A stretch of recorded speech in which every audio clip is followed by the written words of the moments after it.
te batata ba maman bilenge bisika biso bozwi libaku penzenga ya kolanda manaka ya canal numérique télévision na nzela ya émission Mozindo bisika biso bokolanda biso na maluku na mongafula na kasavubu na kalamu tozwa misika sika oyo na kati ya manaka poto lobela mambi matali ekolo Congo démocratique na nzela ya émission Mozindo na ba sujet na yango e ya misatu oyo tokolobela na mukolo mwalelo elongo na ba bazali na ngana kati ya manaka mukolo mwalelo pamba te moto ya yambo oyo azali na manaka ya mukolo mwalelo abengami na kombo ya maître Oscar Beya yazali porte-parole ya MDK oyo ezali mouvement dynamique Kabund mutu ya ibale o tokozala naye na manaka ya makolo ya lelo na oyo etali kolobela ekolo Congo démocratique ezali ndeko Emmanuel Ngonga yazali mokambi na kati ya lingomba ya SOS jeunesse en danger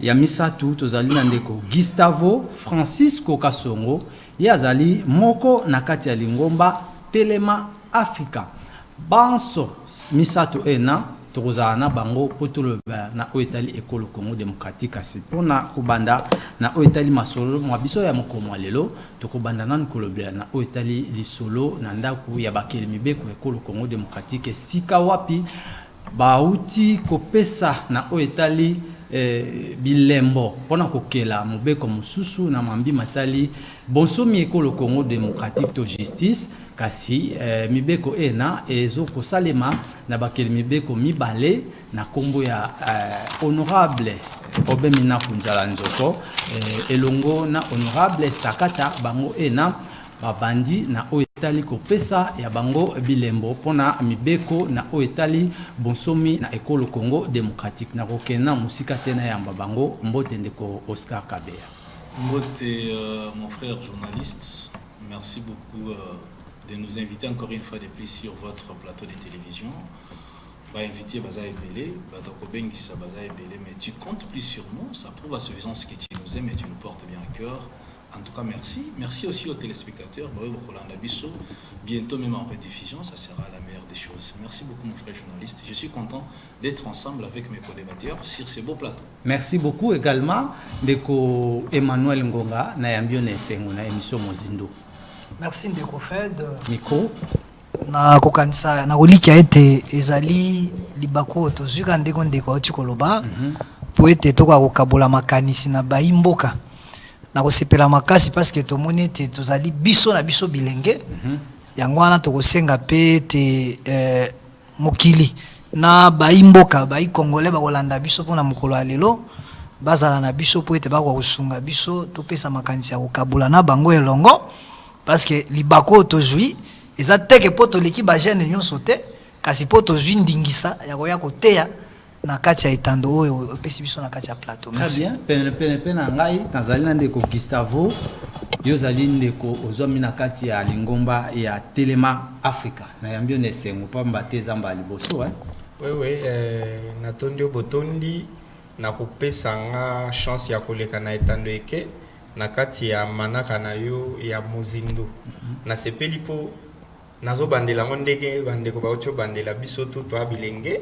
awa tokolobela o etali mboka parce que mokonza mboka tango azwaki bokonza lobi richesse na yeza bilenge waza na bango yango toye po totalisa pe bilenge rolo toza nango po na mboka ekende liboso yango natondi botondo. Tout à l'heure nangana ibisa pe maître Oscar ayeba ke au cours ya ba émission auto ko sala déjà il y a pas mal ya ba bengi pe ba féliciter mais une certaine opinion ba boakel biso na Italie ba mbela na bango pona ko ba ke nous portons plus la considération à la jeunesse que aux alliés pour bateau ba mona ke biso tozo pour nous voir plus jeunesse totiki classe musu surana ya bateau. Merci beaucoup mon frère en tout cas on a participé merci na bande konoso balanda qui na ba émission passée ba féliciter merci pour na félicitations na bino to lingi pe ba suggestion na ba remarque parce que bilanga ekola kande na mai ça a besoin bino ba ki la biso mai pour biso tokola. Ce n'est pas dire que parce que nous sommes sur ce plateau, nous connaissons tout. Non, non, nous connaissons en partie. Vous aussi, vous devez nous donner une certaine connaissance. Mais en ce qui concerne la jeunesse, vous savez, personnellement, et c'est là qu'il n'a pas si, comme on a la nomination à président de la République, comme mandataire à l'état tout le mais finalement na mboka oyo c'est comme si jeunesse ezalakate. Au contraire, na kati ya jeunesse na biso na Congo tozana ba jeune oyo bazali mayele bakoki kokamba facilement ba entreprise parce que bato oyo mususu babimi na ba liste ya ba mandataire ya ba entreprise publique ou bien ba entreprise à l'état et belé baza ba miyibi to yebi bango na régime akala ya Joseph Kabila ben to moni mokonzi mbuka reconduire bango mais en tant que politique na comprendre peut-être ekoki kozala o to bengara na Swahili muteko, c'est-à-dire quelque chose que le président, parce que le président a tellement une grande vision, il connaît ce qu'il fait, mais nous prenons que la jeunesse puisse aller de l'avant na kati ya société, na magistrature, na avocature, na société nyonso minene, tout se retrouver na ba jeune parce que la jeunesse c'est l'avenir de notre pays. Première question par rapport à l'actualité dans le Congo démocratique. Il y a quelques jours, au niveau de l'Assemblée nationale, des lois, des députés ont proposé une loi dans l'Italie, modification à certaines dispositions. Il y a justice et le Congo démocratique, mais opinion mususu, mais c'est aussi dans leurs attributions en tant que député national que le Congo démocratique est Mon frère journaliste, merci pour la question. Omoni loi oyo ndeko obeminaku na mususu na bazali ndeko sakata va proposer na niveau de l'Assemblée nationale. C'est une loi qui fâche la nation congolaise. Loi wana ezolukande mubulu na kati ya mboka na biso. Mon frère, il faut tout le la vérité. Batwana basali 18 ans na pouvoir. Pona nini ba votaki loi wana te. Mais lelo nde bazui initiative ya ko voter loi wana bien ko linga ko voter loi wana biso to ko telemela loi wana ekolekate. S'il s'agit de la libanda na palais du peuple pendant une semaine, nous allons le faire pour que cette loi ne puisse pas être votée au niveau de l'Assemblée nationale. Pourquoi nous ne voulons pas de cette loi, messieurs les journalistes? Parce que bande konabiso ya FCC va comprendre que bazali lisusu na pouvoir sur justice en mboka na bisoté. Vous comprendre? Alors bazana posa ba bande ko manipuler pouvoir na biso comme bazo manipuler parlement parce que parlement ils en a beaucoup na bango. Est-ce que vous constatez que non, c'est après l'arrestation de Vital Kamerhe que Obemina à côté de la bonne à Bundoki, à Lingasa les locaux. Parce qu'à comprendre que non. Donc selon vous, il y a un autre plan à Simaya.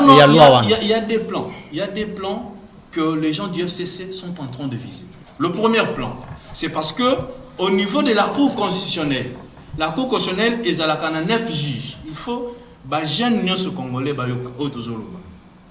Cour constitutionnelle est à la 9 juges. Parmi ces 9 juges, nous avons les 3 juges qui sont nommés par le président de la République.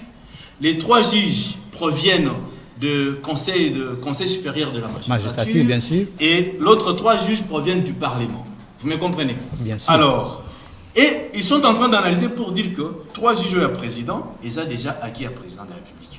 Et à Conseil de la magistrature, il faut tous à la même mise. Sur Bango. Sur Bango. Tant que vous avez mis ça, tu as bango ya bakomi nango 6. Bakomi na bango 6 ou bien 5. Pourvu que jour où bakolinga ba mettre président na biso en accusation, Cour constitutionnelle et pesi bango raison.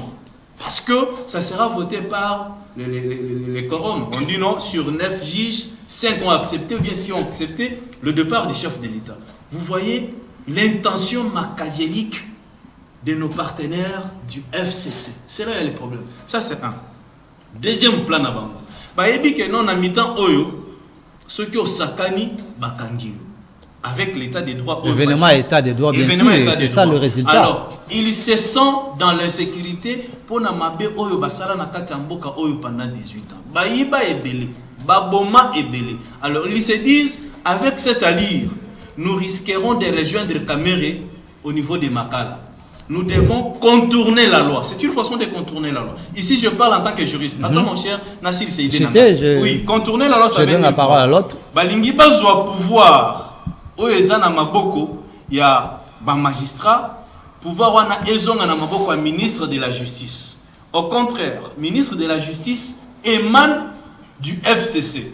Vous comprenez? C'est-à-dire, les lots, ceux qui l'ont en éleki, pour Bokanga Moutu, au niveau du Parlement, ou bien au niveau du magistrat. Il faut passer par le ministre. Il faut passer par le ministre qui est du FCC. C'est-à-dire, de toutes les façons, bakoki ko bloquer balobino, moyen Bokanga Moutu en ezate, parce que ezali na pouvoir na bango. Très bien. Alors, peuple congolais, jeunesse congolaise, il faut bisognon sur tout élément, loana eza kindoki, loana elekate et ekolekapete. Très bien. Jeunesse SOS en danger, loana une certaine opinion, ndenge na lobaki on côté là, bayambaki yango penza malamu te, selon batu mususu balobi kezali taillé sur mesure ndenge ndeko Oscar Beauti koloba pona faveur ya bandeko ya FCC, mais il y a aussi une possibilité la bande comme sous au bazali na kati ya parlement ko initier ba loi au ezali contraire par rapport à au bazoko proposer au lieu de prêter des intentions par exemple. Merci ndeko Fred. Nga en tant que SOS jeunesse en danger o toza bilenge o to lisanga na expliquer na baimboka toza lisanga ya makanisi. Ça veut dire qu'en français nous sommes un courant de pensée sociopolitique pour la promotion et le bien-être de la jeunesse congolaise. Et pour nous, nous voulons plus parler des institutions que de personnes. Très bien. C'est là cette nouvelle vision que nous voulons donner à la RDC. Parce que les personnes passent. Mais les institutions restent. Je vais vous donner un exemple. On a crié sur Mobutu. Mobutu est passé. Mais le système reste tel qu'il est aujourd'hui. On a crié sur Kabila. Kabila Joseph est parti avec tout ce que nous pouvons dire. Et monsieur Zangalenga là-bas. Ah merci. Baimboka ba sosola. Bilenge. Voilà, je parle de bilenge. Oui. Parce que ba piamboka oyo na noanande ezabiso bilenge. Mais ce sont les jeunes. C'est-à-dire je parle de la jeunesse. Très bien. Âge obiso tozali lelo ba 35 tozo kinene to piaka siforko to piaka masina tango bazo sala mituka wana na liberté ezabiso. Ça veut dire que nous avons une opinion contraire à kota la kabatu au lieu que total l'institution mboka nezo fonctionner. Pour dire que lelo biso SOS to lingite que mboka etika la ko penser na batu. To penser na ba idéologie, to za na débat ya ba idée, to za na débat ya ba proposition na kati ya makambo za kotambola na mboka na biso. Je voulais dire pas na ngai na lobanini kuna lelo ba pesi ba imboka ba député o biso to pona ndingisa ya ko voter ba loi na kati ya parlement. Mais eloko to ko déplorer muke ezanini. Ezali ke ba loi mususu ezali pona batu. Ba ko sala ngo pona batu, pona ko contrer moi makambo moko boye. Mais eloko wana eza malamu te ko mema mboka liboso te. Mais opinion mususu oyo lobi ke bazali ko ndima loi. Nazali na loi awa, je crois que nazali na yango. Mais constitution pesi ndingisa ya ko réviser ba loi. Na ndenge bango ba proposer ezali mibeko ya mboka mobeko likonzi et pesi bango ndingisa poete ba ko réviser loi wana. Mais la question reste à se poser. Pourquoi dans un moment oyo? C'est là où se pose le problème. Mais pourquoi à ce moment ici nde kaka loi wana il faut salim et pourquoi bo fotaki yango na mbala liboso? C'est que nde wana mwa nungu ezali muke na opinion mais loko biso to ko senga awa c'est le peuple parce qu'ils sont les représentants du peuple. Ils n'ont pas le droit de kosala makambo ezostale babango na mitu na bango. Yangwana ngai na proposaka biso SOS to lingaka ke tozala net na ba système net ya ba parlement suisse. Avant de voter loi, il faut pas quitter na base. Mais il faut pas tout na base et là on dit biso tozo linga. Il faut se battre un jour bobi maba député pour que vous proposez pareille loi. C'est-à-dire que qu'on proposer ça kaka biso tendenge tozala ba député parce que la population peuple eza pe na droit en tant que leader d'opinion et là ko tozo lobana eza bongo parce que eza ba loi mususu excusez ndeko Fred eza ke mutala muki na tongo amoni ke moi nungu eza quelque part à voter loi. Très bien. Et loi wana ezo profiter na peuple. Je me pose la question. Loi o bango va so proposer population et à cause la nini parce que les lois doivent être votées en fonction ya ba besoin ya population na opinion. Très bien. Ndeko Gustavo, Assemblée nationale to parlement et si ka ba député ba kutanaka et ya bango ezali ko pona mibeko ko kengela ba imbula matériel ko le Congo démocratique pe ba misala ya l'état. Mais cette fois-ci, loi au ndenge ndeko Emmanuel Ako a outi koloba tout à l'heure que pour nini kaka na ngonga oyo. Bino na niveau ba mouvement citoyen. Urgence est-ce que urgence ezali? Naza d'abord na regret mingi makasi koleka ndeko Oben Minaku oyo nazo respecter mingi naza kopese valeur ebele mais namoni apparemment akomi ke libanda vraiment a répondaki na émission moko na ba radio o ya Kinshasa nalandaki na bokebi nyonso. C'est un ancien magistrat également. Surtout malgré nyonso un ancien magistrat mais qui a été révoqué par Mosé Laurent Kabila. OK. Alors ça c'est le détail de Maître Oscar. Non, vérifié dans l'histoire de notre pays, Mosé avait révoqué certains magistrats et parmi les magistrats révoqués, l'honorable Oben Minaku y était. Très bien. Alors l'honorable Oben, on lui a posé la question de savoir c'est depuis combien de temps Oyo Bobungisi proposition Oyo. Je m'attendais à ce que Aloba et ça depuis plusieurs années. Ça allait me soulager au moins, Nabi il doit être sincère, donc ce qu'il a dit c'est vrai. Basala qui a depuis Kala. Il a bien répondu à Lobi depuis plusieurs mois. Plusieurs mois, ça veut dire sans ami balé, toko leka, mais koki mubumo côté. Alors depuis plusieurs mois, bango bavandi kaka pona ko créer nini to sala pour to s'échapper. Non, c'est que bazana posa ya peuple té. Wana nga kutu na omona bazo créer moi dictature moko to benga la dictature parlementaire. C'est comme ça que tu crées une dictature populaire. Pour namoni déjà base qui tiwana nazo saluer jeunesse il y a eu des pestes cette fois-ci bazu pena makanisi ya kotelemela yango jekobe ya nazo pesa yembo en passant il faut que ça la bon même pour na senita on to koma to lobelango. Très bien. Maître Oscar. Maintenant na silicité. OK, c'est ça. Na moment oyo bazo so pouvoir nyonso ba pesi ministre de justice o aza ya FCC. Bango bato FCC et puis bazo ça la menace ya koloba que vouloir pas écoleka pour tous majoritaire na parlement. Est-ce que ce ministre wana zaki ya cash?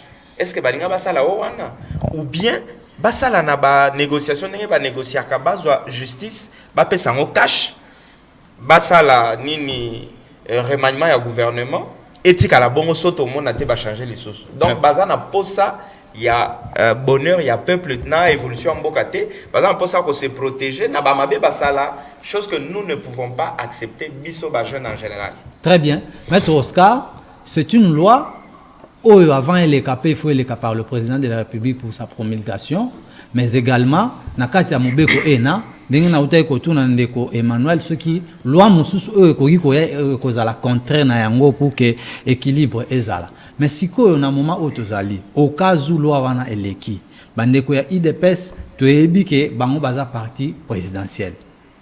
En même temps bazo jouer pe rôle ya opposition. Qu'est-ce qui peut arriver? Non, mais mon frère, Oyebi, IDPS a lutté pendant 35 ans pour 37 ans pour l'état des droits. Alors, les lots IDPS se retrouvent, je peux dire, à moitié au pouvoir. Parce que quand on parle de pouvoir, on voit le Parlement. Selon par rapport à Mbebe Kombo Kanabiso, c'est le Parlement qui décide. Mais aujourd'hui, l'IDPS a la présidence, tout simplement. Alors, c'est ce que vous appelez la moitié au pouvoir. Mais c'est ce que j'appelle la moitié au pouvoir. C'est pourquoi vous voyez IDPS échanger style de vivre. Balobi, en même temps, tous en la présidence, en même temps, tous au banda, opposition.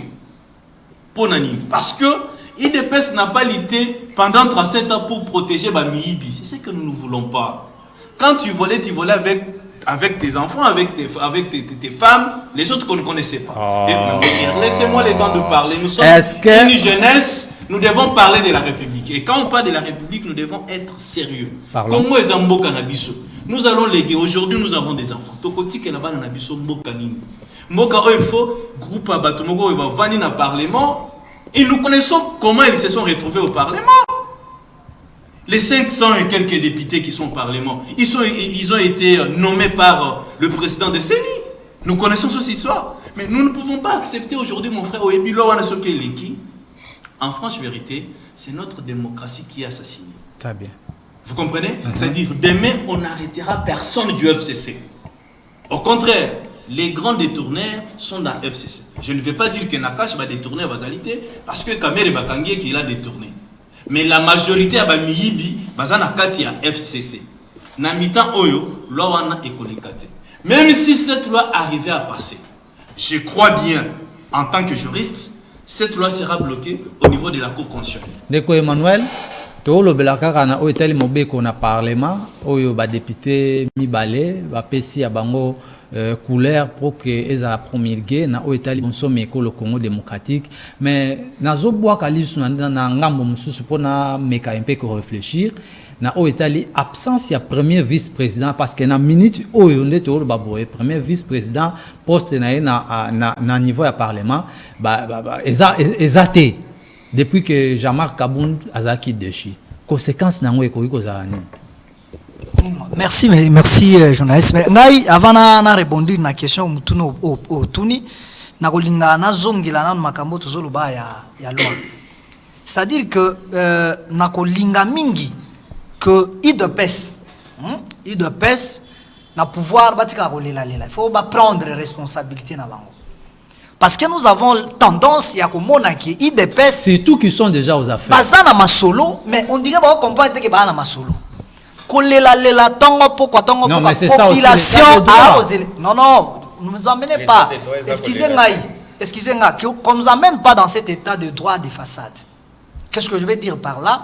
Parce que ce que tu timoli état de droit wana et ana makambo belé za kati na kati. Yemoko na munoko na maître Oscar Auchiko Lobawa que état de droit za okanga pona nga état de droit za okanga kamera était. Mais nani parce que c'est lui le magistrat suprême dans un mouton droit hein? Mais quand même nous avons certaines conditions. Il y a le président de la République ndaza magistrat suprême. Magistrat ya Yambo. Ya Yambo ya Ekolo. C'est-à-dire que tant que on a battu mususu yango nanga la linga te que débat plus ezala objectif que subjectif. Mais tout on a battu belé ba yibi misola mboka bazali wana. O bazali lo libanda. Ko banga tende ko lozo lo bambi azan ba liste nyonso. Depuis baloba lelo to akomona ke on dirait justice sango na masolo ango ndenge eza ko kende vraiment biso ba imboka to ko comprendre te. Yango na lingi ke IDPS ba lelaka te. Parce que à bientôt tozo kende. Le président de la République aura un compte, il a un devoir de redevabilité et pas baimboka population ezozela oya la kaki. 2023 pesa sous 2023 tozo kende.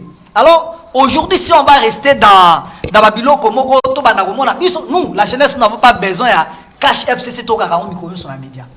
Nous avons le peuple n'attend pas ça. Peuple a causé la sociale, peuple a causé la qui ali amela.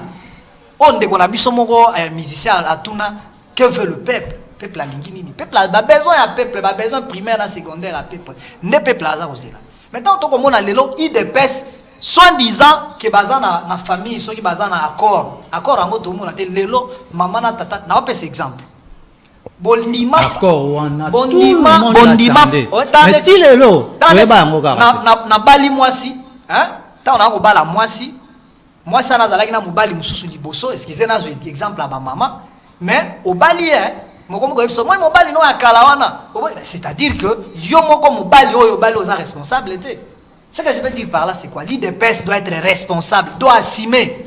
Il doit assumer parce que c'est le mariage cache FCC. Mais maintenant c'est eux ils ont zanga l'IDPS ni. Excusez, eza politique wana parce que entre bango moko na nous pona chiter na rebondi logique na ngai. Non j'ai rebondi na logique na ngai na logique na ngai parce que tout ninga question ya chiter to pesi pe maloba pa Gustavo pesa nga ngonga OK nazo chiter wana na mutuna otuni ya premier vice président kasi ne makambo ezo parce que IDPS on dit que boyo kaneza kati na IDPS te on va en parler. Nango na zolo bake bazo raté parce qu'il faut pas nommer ceux qui qu'on nommer président a nommé mutu wana qui na parlement pour pas voter premier vice-président na kopesa nani président AI Kabound wa Kabound azalelo azonga na parlement te batika atika masolo makanisi nayo ngai wana conseil na kopesa et pour ça azongeza so en tant que SOS jeunesse en tant que SOS alobaki que je sors la tête haute azonga so ke sani avant na batinda madame ba batinda ana abeta masolo je crois que wana conseil Gustavo nazalaki ko sura ndeko moko na nzela ya singa mondele to internet abi singa yabi maso makoleka ezo senga pe président de la République azala quelque peu dictateur na o etali fonctionnement ya bandeko ya FCC mais dictature wana yango nde toboyaka na eleko ya Mobutu Sese Seko Joseph Kabila ba Marx esalemaki mais est-ce que David bino bandeko ba mouvement citoyen bokoki koloba nini na kati ya réaction ya boye ngai d'abord na oyo etali dictature eza mabe parce que mundele ndazo définir biso ce que c'est dictature mais surtout que na ndenge na biso ya ko vivre nazo mona mabe dictature au mundele azoloba te parce que surtout que na ba village sozui chef du village ou un roi ninga zo kumbela mboka na eti akokufa mwana ne azongi baketi akufi okuta ke bato na mboka bazo vivre bien baza discipliné que oyo biso bazo l'accepter pas mundele dictature. Kadhafi a été assassiné pour na soi-disant dictature. D'abord est-ce que soyo ka CPI interpellé Sarkozy té. Mais Kadhafi a qui faire vivre mboka na na ba imboka na ye kitoko makasi koleka na mindele. Alors pour nanga moi dose ya dictature wana soki ezate bon ngana zo benga ngo dose ya dictature te dose ya rigueur. Dose ya rigueur il faut ezala.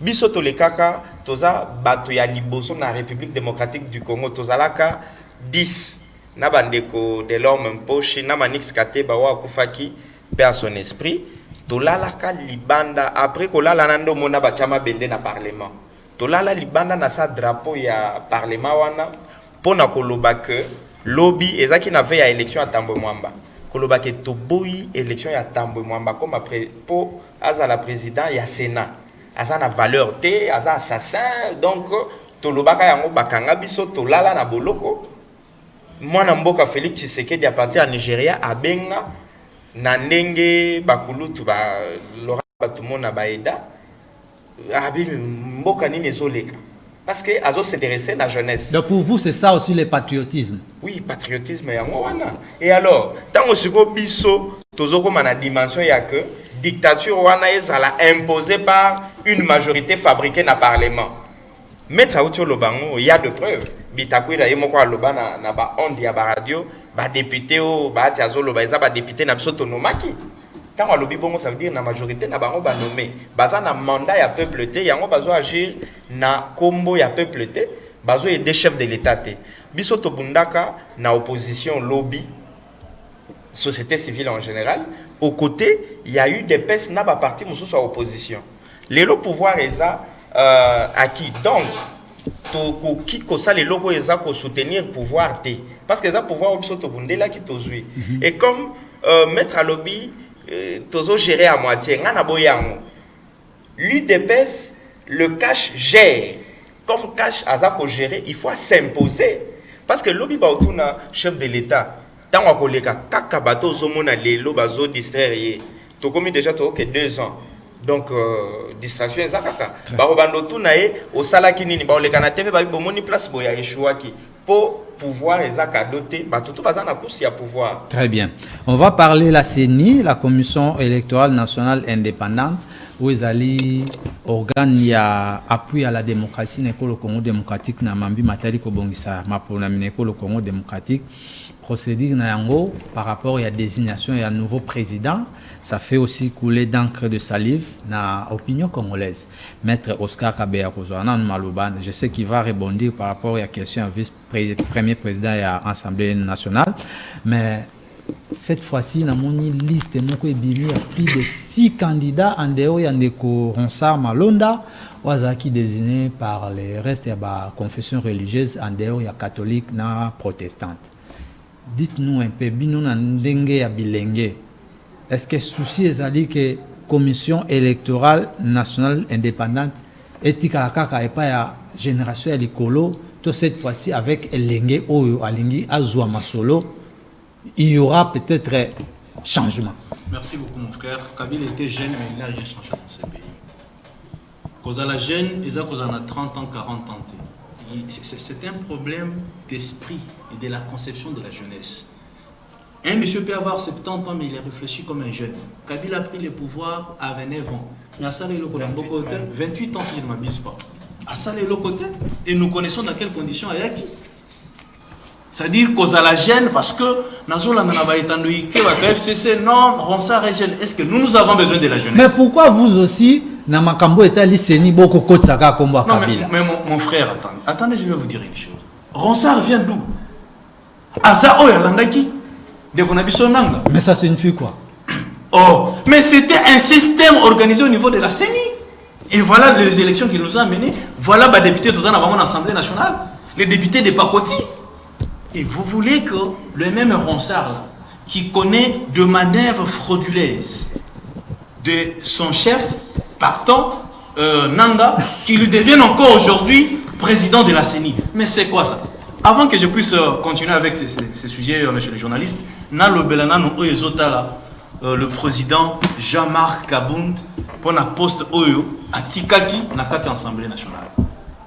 Mon frère, Jean-Marc Kabound, il est le coordonnateur, il y a Cash. Oui, c'est lui coordonnateur qui a toujours été aux numéro 1, négociations. c'est lui. C'est-à-dire, ceux qui bango bakanise qui que non, poste Oyo Soto Lomolier, Kabound a souffrir, Kabound ne souffrira jamais. D'ailleurs, ça lit bien parce que Bazongisi Kabound na entière disponibilité à partir. Mais Kabound, si aujourd'hui Kabound devait être ministre, il va l'être. Mais le faiseur des rois, c'est Jean-Marc Kabound. Oh, mais je vous dis, à un certain moment, les gens ne comprennent pas. Comme je l'avais dit dans votre émission fois passée, chambre salon, au Bossani qui est au Tindé na étage. Jean-Marc Kabound, c'est le président de l'IDPS. Je ne veux pas président AIDVD, je dis bien le président de l'IDPS. IDPS, parti présidentiel. Nomination est d'accord. Est-ce que Bato FCC va comprendre le logo Basalaki? Maintenant, les lois Jean-Marc Kabound a na base. Ils sont au nombre de 500 quelques députés dans le Parlement. Mais Kabound est en mesure de drainer au moins 2 millions de Congolais toqués dans le Parlement. Kabound seul. Il va au Parlement car on a député à l'IDPS au Bazar au CG. À aujourd'hui, loi mon côté aux alliés adopté et on ne pas bandé quoi IDPS. Est-ce que Tokoki Kolik a que ceux qui ne Kabound a zongeli d'accord bakel mibe. Il viendra avec des lois où il va venir ma casse pour les bandé quoi. Est-ce que aussi longtemps que Batouana Bazar majoritaire, même si tu amènes une loi où ils en a faveur de la population, bakolé qui s'en mote. Bango bazo viser ka balwa ozo protéger mabe o basala. C'est ça le problème. Nous avons un parlement qui se protège, pas un parlement qui protège la population ou bien qui vote des lois qui sont à l'intérêt général. Mon frère journaliste, est-ce que depuis le mandat Oyo Bandi, dis-moi une loi qui Oyoka qui l'Assemblée va voter pour foutre à enseignant 400 $. Alors, on va foutre à militaire Nabiso 500 $. Là, on ne fait pas allusion. Là, on ne fait pas allusion. Mais s'il s'agit de voter une loi qui protège les voleurs, là, qui sont pour, comme le disait Ndeko Molière, qui sont contre et qui s'abstiennent, les autres en train de sombrer. Mais on est où? C'est pourquoi je félicite la jeunesse de l'IDPS qui disent que demain et le lendemain, si ils osaient faire passer cette loi, nous allons descendre sur la route. La question sur la CENI, alors vous êtes non, cette histoire de la désignation de M. Ronsard. Mais pourquoi d'abord le M. Zan Lingala pour Oscar Kabea? Le Parlement pressé pour la Makambo Zota la CENI. Oh, mais le temps coule, non? Non. Est-ce que Makambo Rossel va dans le Parlement et alité? Et ça a un problème, il y a CENI. Mais cette question, elle a été soulevée après même la proclamation. Il y a un nouveau chef d'État. J'ai dit ceci, ce n'est pas opportun. Le problème, c'est n'a pas pouvoir libérer là. Non. Kadhafi est parti. Kadhafi a Koufa. Mobutu a Koufa. Pouvoir ici là. Les problèmes de CENI, nous ne voulons pas des Ronsard parce que le monsieur Ronsard connaît bien manipuler ces histoires. Parce que je l'avais écouté, Nathan a pu défendre résultat devant la Cour constitutionnelle. En 2019, Ronsard, c'est lui qui était comme expert pour défendre Magouino sur Salamone. C'est pourquoi aujourd'hui, Ronsard, c'est quelqu'un du FCC, ça c'est connu.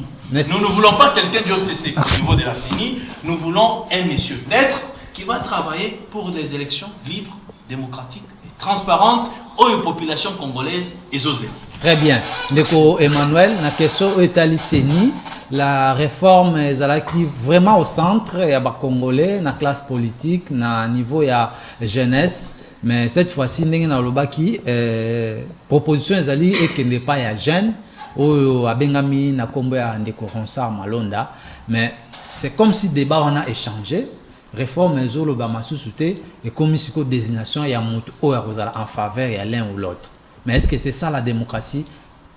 Merci beaucoup pour la question, mais nako limbola muke parce que je voudrais que émission Mozindo est à la émission ya makanisi, est à l'émission pédagogique. Et tokosenga mingi na bandeko o to le kaka mingi na bitando que la population attend de nous ba explication mususu en tant que jeune, en tant que leader d'opinion. Toza ko représenter ba mangomba o ya biso. Alors je n'ai pas toujours été content na système ya Jalelo o ya kala depuis Mobutu. OK, batu bayemba kaka tatabo makambuana, vraiment il faut éviter à makasi. Ça dit que tant on mettre na sepelite, ça aussi c'est mon opinion, tant on mettre à zolo ba que les élections frauduleuses. C'est-à-dire que si Nanga a organisé les élections frauduleuses, on remet même en cause légitimité à chef de l'État. Mais ça ne peut pas sortir dans la bouche à Moutaï Depes. Je ne suis pas lui n'est pas heureusement. Heureusement qu'il n'a pas dit Depes. Il est de MDK. MDK, c'est MDK. C'est une association. Heureusement. Mais je voudrais que l'Okoana tout éviter en gros. Parce que si aujourd'hui, Nanga a organisé les élections frauduleuses, c'est-à-dire que dans la logique, le président aussi est sorti de ces élections, c'est que légitimité n'a pas mise en cause. D'où FCC n'a cash, il faut pas revoir ndenge ba stratégie au tambola parce que zo chambo mboka na potopoto. Ezo chambo na potopoto ebite côté to zokende. Alors, ngai pona ngai institution CENI. Eza problème à Ronsard Malonga te. Moi je veux que to banda na réforme parce que nous ne voulons pas SOS, nous ne voulons pas parler des individus. Mais nous voulons parler à système. Ozomona na bamboka mususu. C'est le ministère de l'Intérieur qui organise les élections. Mais pas Nabiso, même moi, il faut revoir, il faut d'abord commencer par la réforme de cette structure-là, il faut être à la indépendante. Parce que CENI Nabiso est indépendante. Comment vous voulez que dans une CENI qui organise les élections pour être à la transparente, mais nous avons l'opposition et la majorité. Vous avez l'opposition et la majorité dans cette CENI-là. Qui va protéger l'autre? Il y a qui va intérêt bandina nouana. Quelle est la proposition par rapport à la réforme que vous demandez? Proposition ezali pour nanga opposition na majorité elongwa eti bati que la société civile.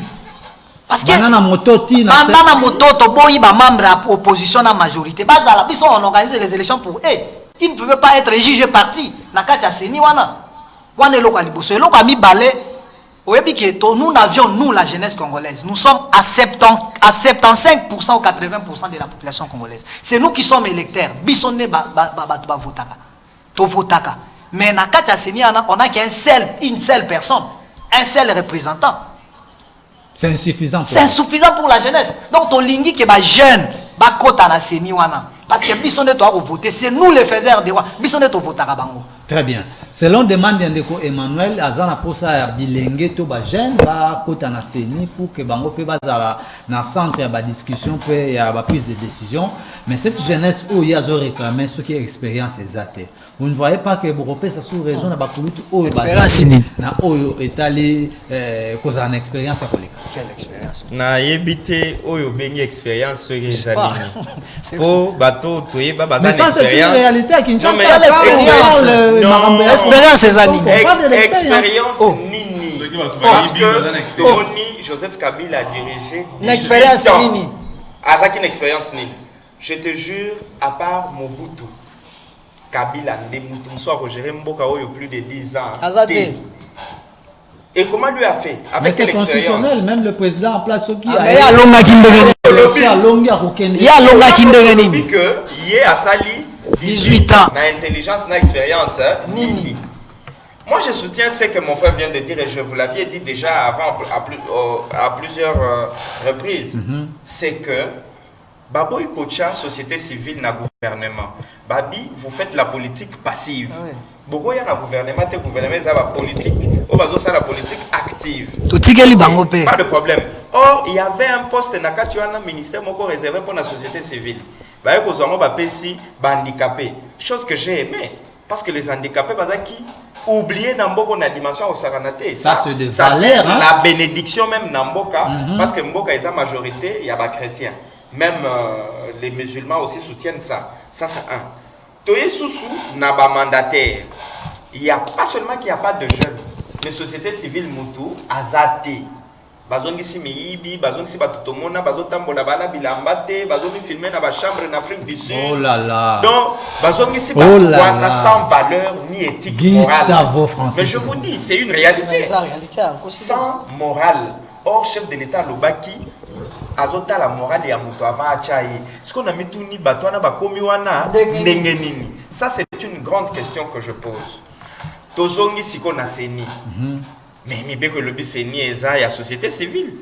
Mais société civile, on a baloba qui kaka na munoko. Respect, il y a texte P, né, état de droit. Alors, bazo seni mobimana yango cette fois-ci, bazo ngizango na société civile. Très bien. Expérience, ezali, bachen, bazali, nyoso, ezali. Na mutazo kumba. Seni, société civile. Les politiques, tout ce qui est parlement, Sénat, gouvernement provincial, jeune ou pas jeune, jeune ou pas jeune, jeune ou pas jeune, mais à la société civile. Dans la société civile, on a toujours remarqué la présence de la jeunesse. Non, non, non, Bamikolo pe bazali, totanga bango ate bazali.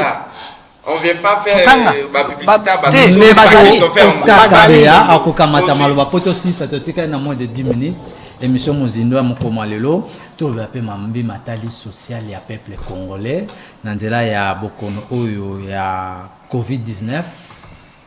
L'avant Covid-19 et l'après Covid-19, tisikoyo, on ne sait pas encore définir où en sommes nous. Ba nombre ya ba malades to batu oyo bazali détecté na Covid-19, ils ont kendese kokende. Mais quand tu poses la question, coronavirus, on dit non. La famille est-ce que le coronavirus peut bazar? Non. Mais les 5000 ou les 4000 quelques personnes là, ils sont où? Et puis suite, merci mon frère journaliste pour la question. Pour moi, une question tendancieuse, c'est pour dire que c'est comme si selon toi journaliste, corona est réalité. Et moi je vais dire au peuple congolais, au peuple qui vont nous suivre, que les corona existent et ils tuent. Chers compatriotes, protégez-nous contre cette maladie. C'est pourquoi il est très important pour Tamboulana Kachina. Et Yanga Yangoy. Bolanda ba question à ba journaliste, c'est comme si na quartier, est-ce que na quartier na bino depuis Tobanda, au début bato ba kufa malaria? Peut-être bazate. Mais ce qui est vrai est que corona na kati mboka na biso ezali ezoboma. Social na biso peuple congolais, en particulier peuple quinois, eza na kokoso, ça c'est vrai. Je m'excuse. La vie est tellement dire, les lots pour moi na 1000 francs, pour vous taper sur 1000 francs, ça devient difficile. Dollars et mati. Mais cette situation n'est pas seulement au Congo, c'est planétaire. Parce que Corona est bouleversé l'économie dans mboka na biso. D'abord, ils qui déjà mabé. Les années tinanda ko bolia ka bien mais ba bengani lisusu papa na musala et ko pesa koko sokoleka. Mais ça n'empêche pas la population congolaise de tenir toujours fort parce que avec l'état des droits. Na yoka kinde ko na ngai ya lobby que non état des droits ce n'est pas seulement les arrestations correctement. Mais pourquoi on arrête? On arrête, c'est pour que Bidé à Mboka et Mata. Parce que Mbongo, au lieu de na caisse à l'État, ils ont coté na ba poche à ba biwano. Alors, tant que Mbongo est belé, oui, non, je ne vais pas parler de détournement, c'est comme si on est en train de masquer les mal. Vous savez, détournement, ils en étaient là comme mais les détournements, c'est pour les fonctionnaires de l'État. Exactement. Mais je disais ceci. Ce qui est là, c'est-à-dire, Moïbe Dimé Nambo Kanabiso, Bidé et Komata. Tant que Bidé et Komata, le président, avec son gouvernement, a facilité pour régler dossier social Yambo Kanabiso. Il est impossible, Bamibi Bazali, mais vous parlez des social. Social est changé, mon cher. Déco Emmanuel, l'avant et l'après-corona, social yaba congolais, économie nous faisons par terre, pour éviter Simanango. Qu'est-ce que nous deviendrons? SOS en danger. Est-ce que vous avez des propositions à faire là-dessus? Na Oetali, ko bimisa bandeko, na Oetali, crise où ils ont frappé tout le monde. Tokozanga makanicité ya Yambo ezana ipa mokonzi mboka. Mukonzamboka biso SOS jeunesse en danger tokosenga na yo oza ba responsabilité na yo parce que pouvoir oyo IDPS aluka qui pendant 37 ans 32 ans nde yango yo bokoti mais ton lekisa tango te na état d'urgence wana likanisi na biso les gens doivent apprendre à vivre avec cette maladie ndenge tozomona na mikili mususu. C'est comme mais la malaria, si comme oui sida. si ekozala que le parlement azotia une erreur pour pas prolonger l'état du parlement il faut aboya pe lokwa mais bazo on dirait bazo pousser on dirait mais c'est on est au monde que bazo qui ma pression à la population pression à la population na biso ba mouvement citoyen parce que ba yebi ke mboka na minute oyo toza likola clic comme ça pendant l'état d'urgence il n'y a pas de mais rassemblement, erreur grave monsieur journaliste o ba ocha président de la République parce que une année tozo kende to ko mati décembre quand état d'urgence. Alors laisse-moi parler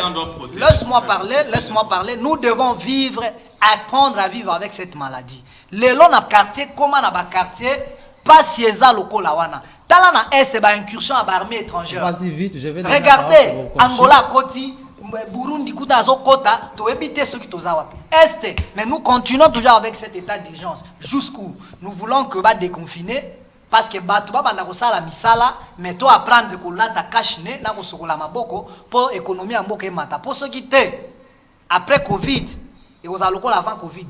Très bien. Deko Gustavo, on va chuter avec vous na au Italie l'avant et l'après corona téléma africain.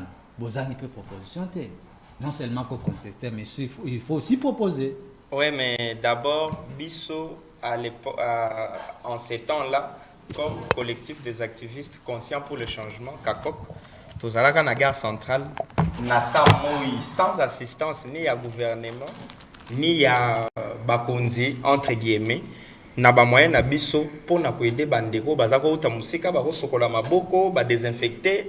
Nous l'avions fait avant muto ata moko ta salaki yango ni gouvernement ba eko copier wana ndo moni ba ko mocha batu kuna kwa mais tango Covid tozaki na 2 cas ville kaukaka quartier nyonso komona mutu na balabala te tokomi na 4000 cas batu déjà ici ba se déconfiner ngana ko senga na chef de l'état nazo sengaye alobaka a déconfiné pour déjà ici batu ba se déconfiner. Oui, parce que la dernière déjà réunion qui a été tenue seule place où ils ont confiné on a dit que ça lui revient la dernière décision. Seule place où ils ont confiné Nanko et ça Gombe mais ils ont oui ils ont totalement confiné parce que ba mandia ba côté sans badge banani ba bashege bazali bo o bateka mai na mutu baza samba naomi tuna bakoti ndenge nini. Alors biso tozo proposer boye soki ba déconfiner d'abord nazo tout enseignement toza wapi année blanche ou nini nazo yebate or tolobaki awa nga nazaki parmi o basalaki point de presse sur e-learning mais nazo mona elorote to proposer soki ba déconfiner. Monsieur Jantini Ngobila déjà zappé trop distrait, c'est le moment fallait abuka ba terrasse nyon so zone sa balabala ndenge zaki minene so ba déconfiner terrasse na kati ya mapangu pour na éducation abana musique ba kaka vendredi na samedi oye na ba église musique kaka dimanche donc tozonga na discipline moko boy taxi to tozo mata pour ya masque etikala obligatoire beba kendo kundamba ouais bibembe ke directement ça bravo pona sika ndenge na ndenge bautu kolanda manaka ya mozindo na mokoma lelo nakanisi to déborder penza ngonga na biso na Italie atako to souligner Africa télématé mais to pesi elongo nya na bandeko banso bazaki na biso elongo na manaka opona ko pesa point de vue na bango na Italie mboka ekolo Congo démocratique notamment ndeko Oscar Beya o azali mokambi ya MDK porte-parole et longo na ndeko Emmanuel Ngonga ya azali coordonnateur ya SOS jeunesse en danger ensemble na ndeko Gustavo Francisco Kasongo yazali et Téléma africain pona éveil ya jeunesse africaine pona suite ya émission Mozindo Kasibotika la malamu pe branché na canal numérique télévision.